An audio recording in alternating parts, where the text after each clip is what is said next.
Hello, I'm Mark It's Charles. I'm there from now. Durham University, and I'm talking to you about education for sustainable development. Now, one of the people that helped me with this program is in the audience, so I may draw on her help at some point, but just be ready for that if you're willing to take part. Anyway, so this is a very much a pilot program. This is something that we ran this year for the first time just to test it out. It's still in a very early stage. What I'd like to do, and so I've called it developing academic development for sustainable development and seeing what develops. Because my role is academic development, so the idea is this program is to support lecturers who may want to integrate education for sustainable development within their programs. So that's kind of, we're at one step removed from the learning experience, but that's what we're kind of doing. A little bit about me. I hadn't done this until very recently, but when Desi did his intro, I thought, well, I'd better do a little bit about me. So my background is it's a range of different disciplines, which I think helps with the academic development side of things. I got a PhD in education. I was really interested in maths stuff because that was the one thing we found is it's not about the tech, it's about how you use the tech. So and National Teaching Fellow.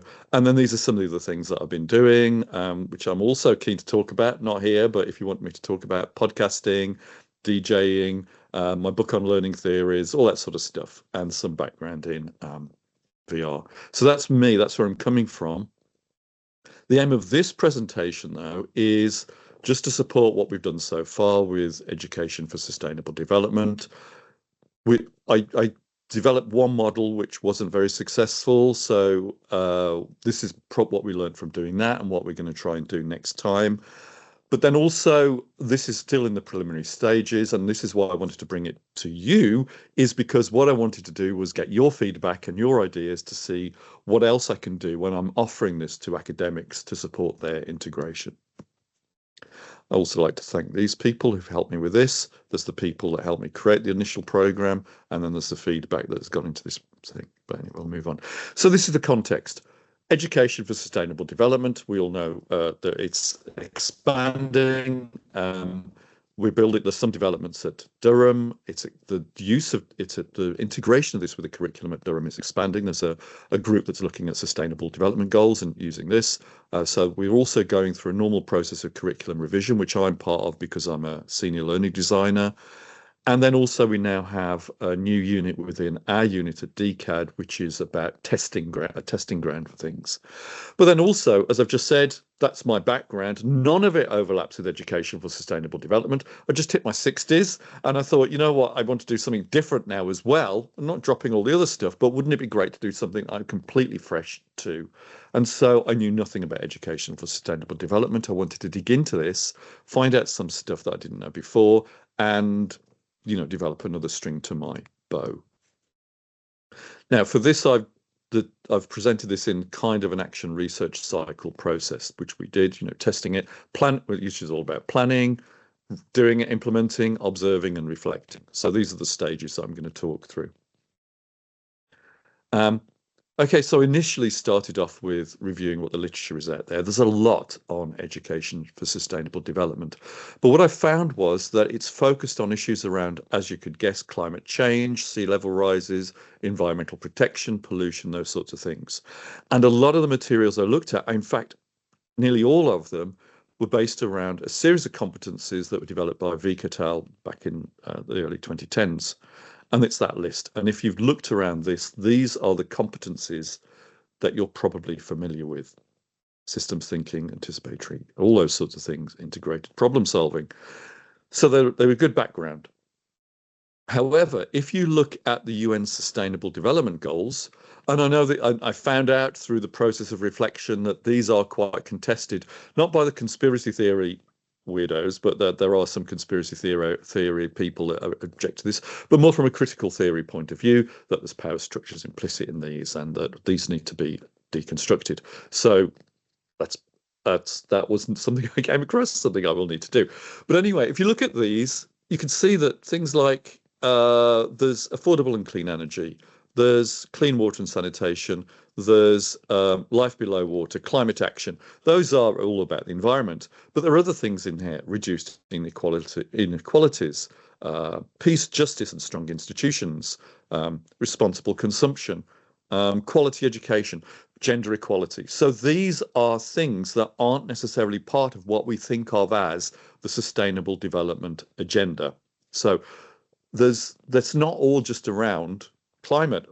So where UNESCO coming from with this is that rather than let's just focus on climate, let's just focus on pollution. I mean, it is important to save the planet, but one of the ways we can help save the planet is by developing a wider range of competencies that aren't necessarily directly related to what we might think of as the green agenda. They're based around things like promoting social justice, around things like implementation competency. It's no good having these values. Well, it is quite good having lots of good values. I mean, I'm not going to argue against that. But in and of themselves, that's not useful. You need to have a way to implement those within your communities, within society, all those sorts of things. You also need things like critical thinking. And looking through the materials, and I've found that there's what UNESCO using has updated those Vic et al. Ones that you're probably more familiar with. And there's a newer paper, 2021, which has come up with a different framework, talk to more people, talk to more experts, still a very small handful of people in North America. So we can still say, well, these can be contested. But I think they're a step beyond what's gone before. And these are the competencies that I am now promoting within the thing that I'm doing. So one of the bits of feedback I got as well was that critical thinking, contested term, because in lay language, criticality is something negative, but there are also positive things about criticality as well, because we think of critical theory, critical pedagogy. So we've expanded that term very slightly. The other thing I like about the Brundiers framework is it's got a nice little picture with a flow chart and all those sorts of things that appeal to my sensibilities a bit. But you can see that where evaluative thinking comes in, it relates to the subject disciplines on the right there. You can see that these are all a whole set of different competencies that are underpinned by intrapersonal competency, interpersonal competency, and all that sort of stuff. So as an integrated whole, I think it made more sense to me. And also it's a lot of these terms like futures thinking, there's a whole set of things on futures thinking. Anticipatory thinking is something that isn't quite so widespread. And also I'd done a module on futures thinking, so I felt a bit more confident talking about futures thinking because that was my background in teaching at the Open University. So this was the manifesto I went in to this process thinking about, is that if we're trying to integrate learning outcomes into the curriculum, it's not necessarily about the Sustainable Development Goals specifically, and it's not about climate change specifically. If we want to say we are doing education for sustainable development, not all we have to do, because this is difficult enough in itself, but if we implement these competencies, that's laying the basis for any kind of social change, which then will help with the planet as itself, because we know that one of the reasons why the planet is in a mess and climate change is a problem is because we don't have social justice, we don't have equality, we have billionaires running amok, and what we need to do is find ways to curtail that, and that's through a social agenda more than a climate agenda. So that's the rationale for it. And also these things are things I can talk about, and other people can perhaps more specifically see how they can bring into their curriculum. Because if you're teaching, I don't know, history, you can go, well, what can I do about climate change? Or if you're teaching, okay, these are going to be bad examples because somebody out there is going to say, hey, it's very useful for climate change. Maths, whereas maths come into climate change? Whatever, I don't know. But I think it's easier for a lot of academics to see how this can fit into what they've done if we take this approach. So that's what we did. Aim of program was to support these things, to create a community of practice, but also develop participants' own competencies, because we figured one of the ways to do that is the medium be the message. We want to teach about systems thinking. Let's do it through a systems thinking workshop, and we can do both at once. Well, and not only just teach about systems thinking, but get the academics to think, how do I integrate this into my curriculum? Let's use a systems thinking approach. etc., and all of the other competencies along the way. So this is what we did. This is the lab model, the education lab model, rather.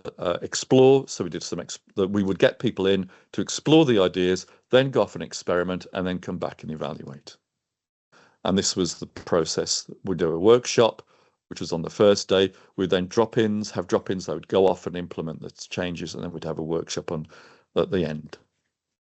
So workshop 1, we introduced everything that was going on. What was really key, I think, was that we had somebody in who'd already taken this approach. She was teaching computer science. You wouldn't necessarily normally think that would be something that climate change would directly address. And this is what Eleni had not done. What Eleni had done was talk about more of the broader competencies that I just mentioned before. I then mapped them to the graduate attributes that Durham is also has developed at the moment, to show that actually, if you're developing these competencies, these are aligned to the graduate attributes. We're not talking about 2 different agendas. We're just talking about developing the competency of students, and it meets these 2 separate criteria, graduate attributes and SDGs. I did a systems mapping workshop, which Julie will affirm to how successful that was. Not brilliant, but there we go. A values thinking session, which one of my colleagues did, an interpersonal competency session, and then we've finished it all off with a theory of change, which would be planning next steps. Okay, there we go. Very good question, Anshul. Workshop 2 is to review the progress so far. So we were going to do an implementation competency and look at the futures thinking. So going forward, what would the futures thinking be? How can we make sure that this is embedded in a resilient way? And plans for next stage. So this is my evaluation. So long-term impact, I'll answer Anshul's question now. We didn't plan to do long-term impact. That will be something for the fuller project, I think. So what we want to, when we get the program instigated, if we get it instigated and whatever. So this was a very short-term impact on what had happened during the pilot to get feedback on how effective it was. Again, I'll be open to suggestions on this, but usual qualitative, quantitative survey data type stuff was what I was going to do, but also look at, I think, I'm sorry, I'll mention this a bit more when I talk about this at the end, the version 2.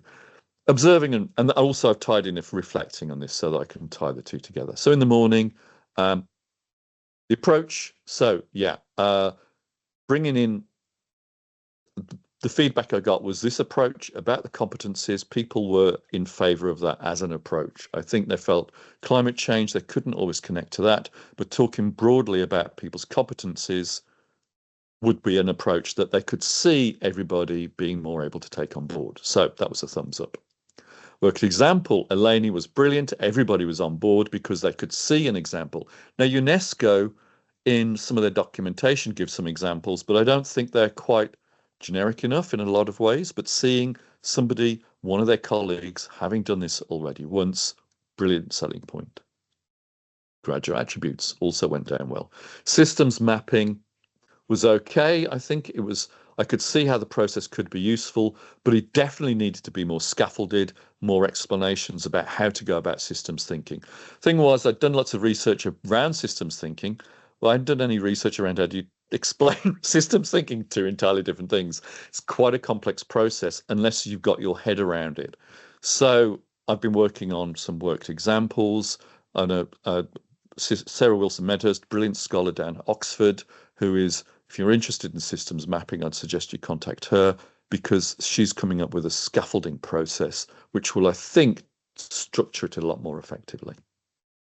This is a map that one of the groups came up with, so you can see they got some of the way through doing it. And this was useful to a certain extent because you could see where the leverage points would be if you were going to bring about curriculum change. So I think systems mapping, very useful thing to start this process off with, but I need to do a better job of running a workshop at it. The afternoon, all of these things ended up being useful, but I think there was a split between them that wasn't. By bringing too much stuff in, by splitting it, this and the theory of change workshops didn't work.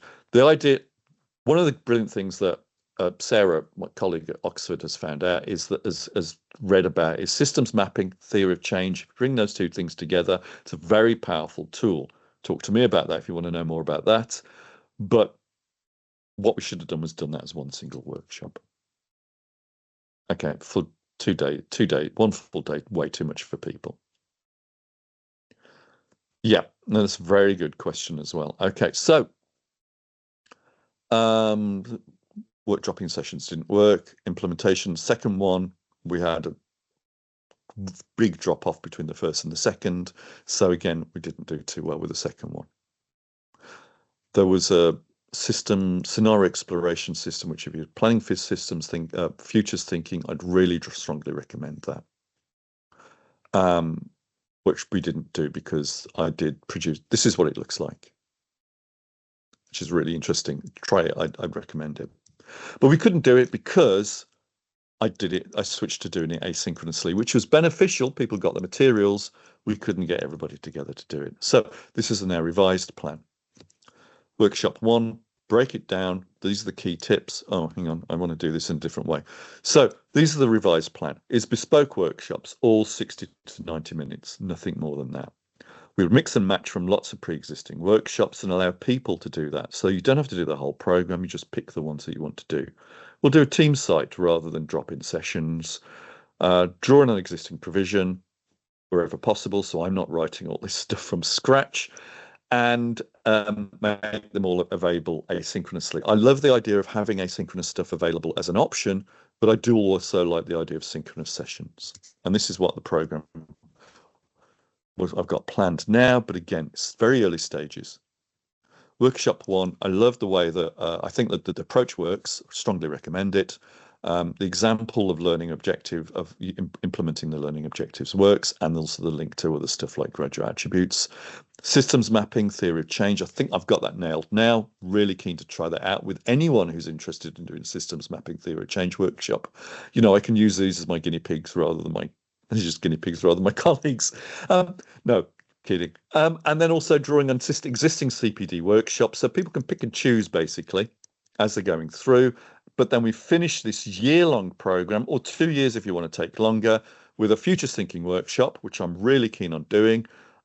Futures thinking as well, where, like I said, I taught at the Open University. I really want to do that again.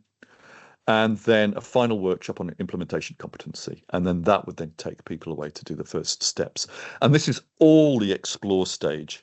So this is my point, my answers to Anshul here, is that the idea is they spent a year, 2 years doing this. They would then go off and we would support them through implementing this within their curriculums. And then after a year or 2 years, we would then reflect on that ESD implementation, drive some meaningful change. We can talk to the students and see whether that's made a change.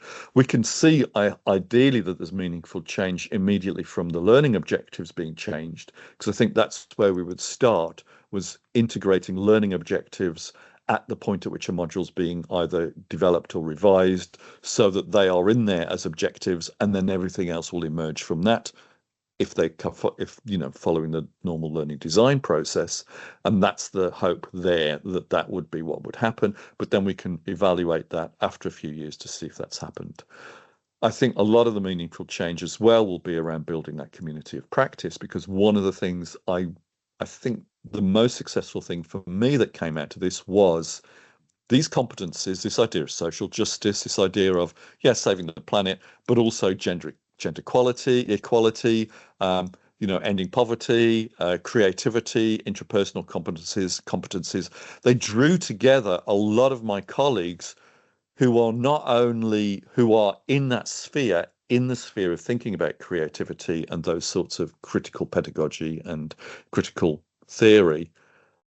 So not only are they in that creative side, they're also more fun to work with, and also more engaging and lovely people. So again, another reason for me to get into this is you end up working with, I think, a more interesting group of people on the whole. So co-creating or reviewing ESD outcomes. Reviewing ESD outcomes, yes, we don't have a strong. Let me finish this off because I'm quite close to the end. So these are my key messages.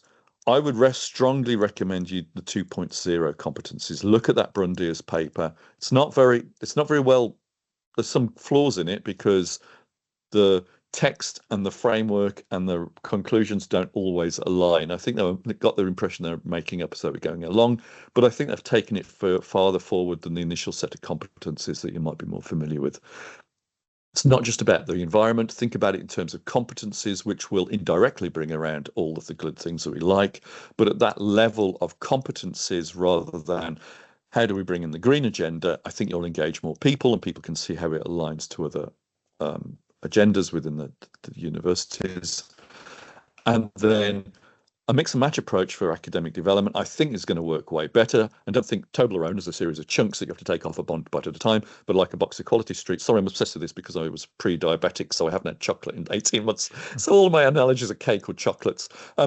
Chocolates, Quality Street, where you can mix and match. You might start off with a sort of session that opens the tin and another one where you review which one was your favorite color, but it's a mix and match approach. And those are the references, and that's the paper that people can share. Okay, so plans to give role co-creation. I'm pushing that as part of a different thing. As I said, there's a curriculum review at Durham, and one of those things is to bring around principles for learning, teaching, and assessment. One of which is active pedagogies, and one of those active pedagogies is co-creation. But it's still at the early stage of, or the more. There's again, something else I can share with you if you're interested is a kind of spectrum of different degrees of co-creation.